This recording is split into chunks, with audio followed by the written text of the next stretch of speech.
was gone. He was a nightmare. I still see him hitting Jerry Rice on an 80-yard touchdown pass with a minute to go in the game in Giants Stadium. It beat us. Bitterness is flying. I love it. And what a big bonus, Joe Montana will join the post-reveal reaction show live at 10 p.m. Eastern following the NFL 100 all-time team special right here on NFL Network. So at 5 yards per attempt, that doesn't matter nearly as much for Aaron Rodgers' outing when your ground game is gashing a defense for 7 yards per carry, especially when the number 1 overall seed is still in play. This is a playoff game for us. There's no doubt about it, and that's the way we're approaching it. And because if you're able to take care of business and win this one, then you get a week off. So our guys got to understand that. They know that. When I watch the Detroit Lions, I see a team that is competing as hard as anybody.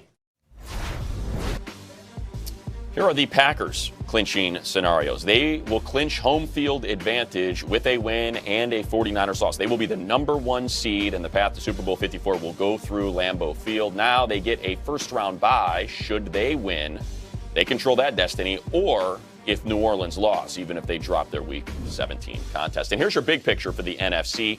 The number 4 is done. It is either the Eagles or the Cowboys. The number 6 is also locked. It is definitely the Vikings, regardless of the outcome of their game against the Bears. Everything else is still up for grabs. The Saints, the Packers, the Seahawks, or the 49ers could all be the number 1 seed based on the combination of the final game. Derrick Henry and Deion Lewis. I could do this, and over there, someone could have a hand in the camera. Just I knew you would enjoy it. Oh, yeah. I just hope they updated that, that sizzle reel. That it's getting a little old, crusty. A little stale? We haven't done anything new that's No. worthy. It is Gregg Rosenthal live from London there at Tottenham Stadium, it looks like. They didn't want to let me in. I told them, this is Matt Money Smith's show, and they just rolled out the red carpet. Hey, it's not a vacation, okay? You're there to do work. I just started All right, that's drinking, enough. We don't care. probably. Dipping into his college closet there, Oh. Tulane, and pulling out his seersucker suit. We're letting the people down, man. It's nice to just make you happy. Speaking of Tulane, good luck in that. What is it? The Armed Forces Bowl, I believe. The Green Wave will be taking on Southern Miss. Good luck We'll in take that contest. what we can get. Hey, whatever. You're bowling, right? It's a good time. It gives you 3 hours of programming to suck back during the holiday season. Greg, the Week 17 schedule features plenty of significant playoff impactful showdowns. So, Senior Snark, as we like to call you from time to time, and by we, I mean me. What the heck? It's Gregg Rosenthal Nobody and his calls me selections. I call you that, at least in this moment for these next 6 or 7 minutes.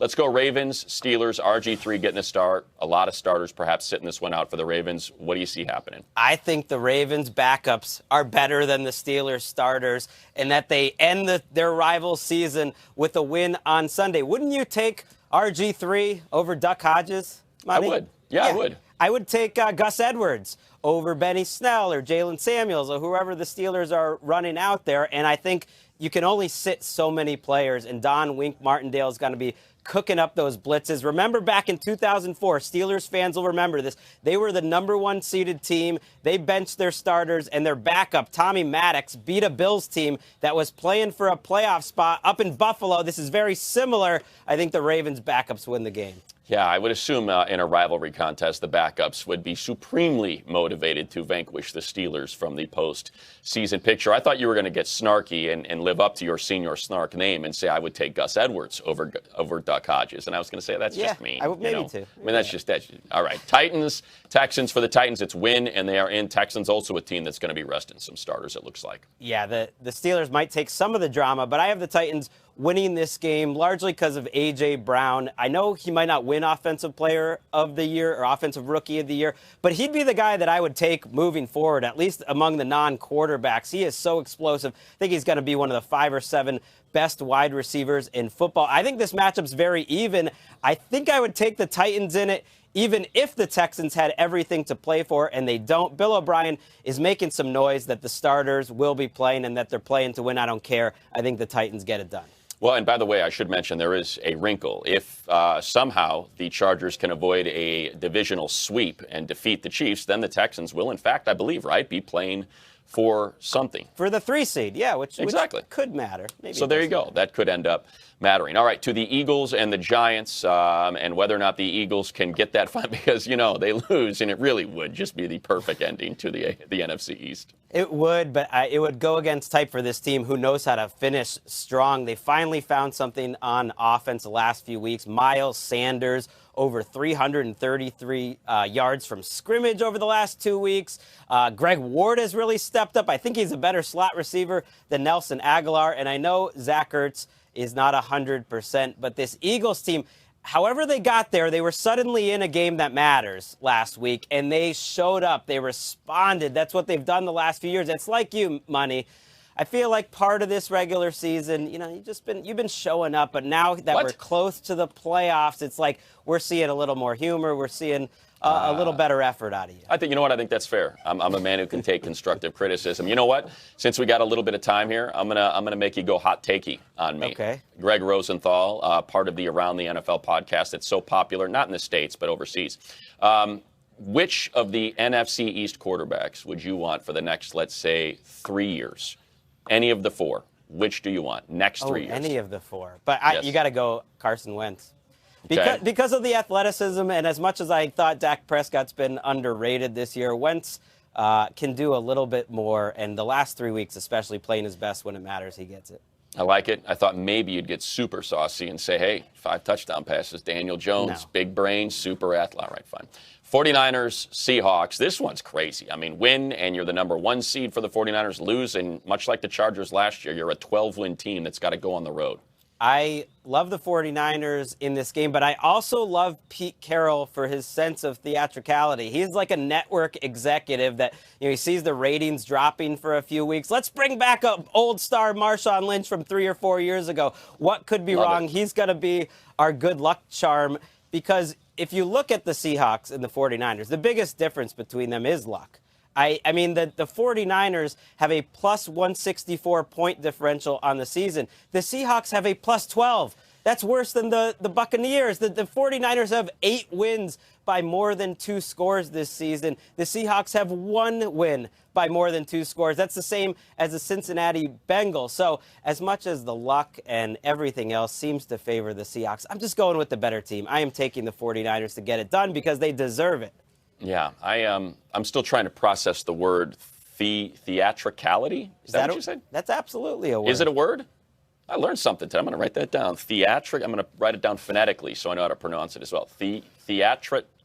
I take it back in terms of you peaking late in the season. Maybe. Is an Instagram from Josh Jacobs. You see the bandage there on the calf, and a lot of people speculating injury, meaning Josh Jacobs not available for the Raiders game against the Broncos, but following this good Zoom action he shares, it's not a football injury, just had an infection. And earlier, our NFL insider Ian Rappaport said, do not count out Josh Jacobs when it comes to the Raiders-Broncos Week 17 in a must-win game that still carries playoff implications.